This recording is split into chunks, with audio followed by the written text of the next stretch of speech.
Hey guys, Seabones Airsoft here. I just wanted to go over my kit that I ran at JTAC Airsoft's Op Medusa down in Missouri.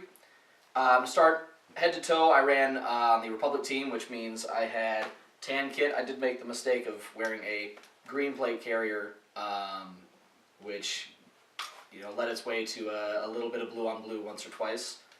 So on my head, I've got a Bravo PJ helmet. Fantastic helmet, good pad setup. The chin strap setup is very good, very comfortable. It kind of, you can mold it to your head very effectively, so it doesn't bounce around or anything. I've got a just off-brand, I actually don't remember, I think this is like Tigra, something off of Amazon. Half mesh, half Cordura, and then it's got this nice wicking material on the inside. Mesh mask here. These are way better than any other mesh mask I've ever used. They're not a whole lot more expensive as far as I remember. And also, nice, I think I actually cannibalized these straps from another mesh mask that I bought to go on my helmet. So it just attaches straight to it. This is a TMC helmet cover in multicam. Just a couple IR American flag patches there. I've got my GoPro Session on a Brain Exploder helmet mount, as well as the Brain Exploder cover for the camera itself. Patches, I love patches. That kind of needs to be said. So for patches, I've got my Bushido patch here. I saw it and I just knew that I needed to buy it. I've actually got some of my dad's old cat eyes from when he was in the military on here, which I just think kind of ties everything together. I've also got I believe it's Night Evolution helmet light. I didn't use this at all at the game, but it was on here, so figured I'd mention it. Also, mount for just a light up here. Didn't use it, again, no night games, so there was no use for that. Moving on down, I did wear my Tactical Crusader goggles underneath my helmet, simply so that I could remove my helmet and not have to, fiddle with my eye protection while on the field.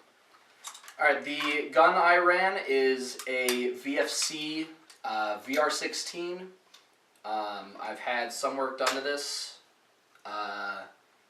For example, a new rail. I think this is just the Airsoft GI M-Lock rail, which it works just fine.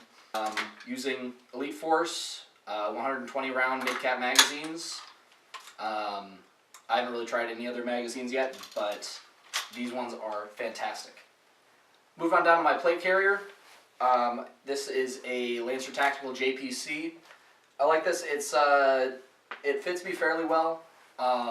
It feels a little small at times, but it has enough room to put the stuff that I need to without really even taking up too much space or encumbering me in any way. I've got a Phantom Gear double M4 open top mag pouch here. Phantom Gear makes some great mag pouches, best that I've come across so far. Got my Elite Force Dead Rag. I'm going to be taking these off of my plate carrier because there's absolutely no reason for me to have them flopping around. They didn't really get in the way at all, but why take the risk? I will be carrying a second pair of gloves, probably in my backpack or something. Speaking of gloves, I have Mechanics 0.5 millimeter gloves that I have cut the fingers off of, the pointer and thumbs. Just added dexterity, and I don't like when you have the weird seam on the end of your finger. I also have the Mechanics Fast Fit gloves. Both pairs are in black. I have a Z-Tac push-to-talk. I didn't use it because we weren't running walkie-talkies as just regular infantry.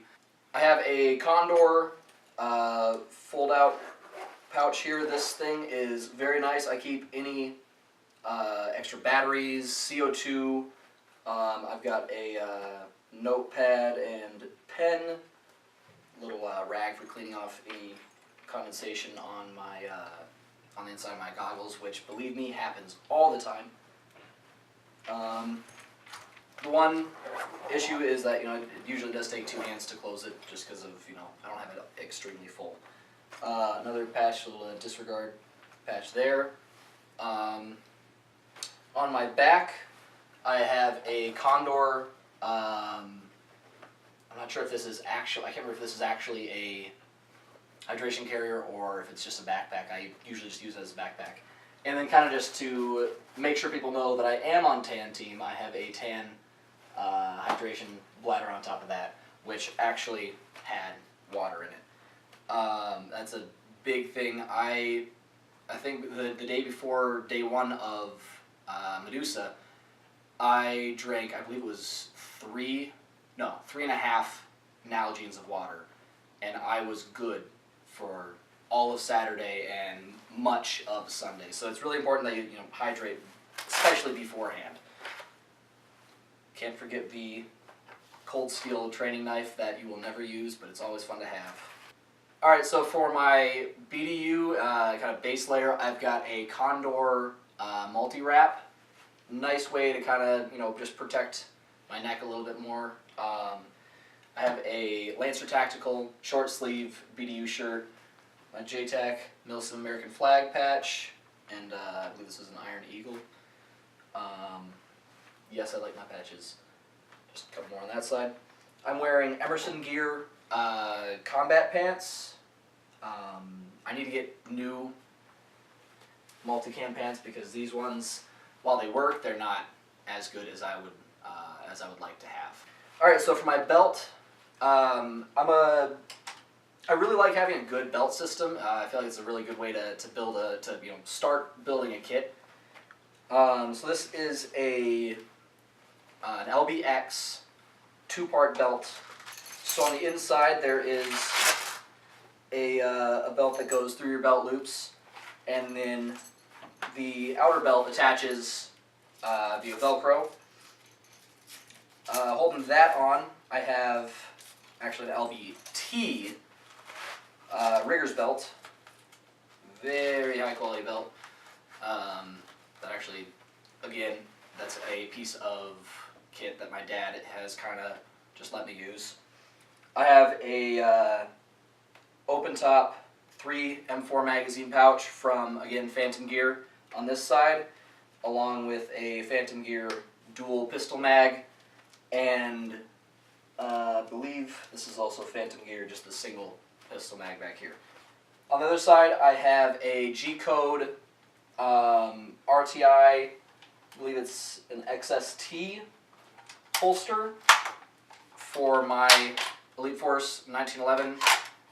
Moving on to the back of my battle belt here, I have a Condor mini rip-away EMT pouch.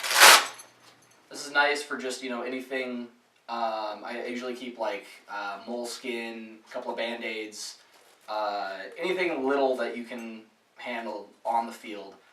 I keep it here, and I keep it on the back of my belt just to, it's out of the way, and yet it's still easy to access due to the tearaway feature. Moving on, I've got 2, I believe these are Voodoo Tactical smoke grenade pouches. I also had 3 Enola Gay smoke grenades.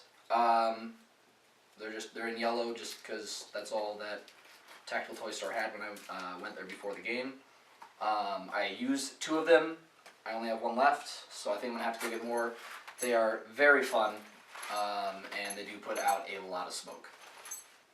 Alright, well, thanks for watching. This has been my loadout breakdown for JTAC's Operation Medusa. If you guys liked the video, give it a like. If not, let me know what you think. I'm pretty new at this, so I do want to hear any suggestions that you may have. If you want to tune in for more footage from Operation Medusa, hit subscribe. I will be putting up some videos from that game in the next month or so.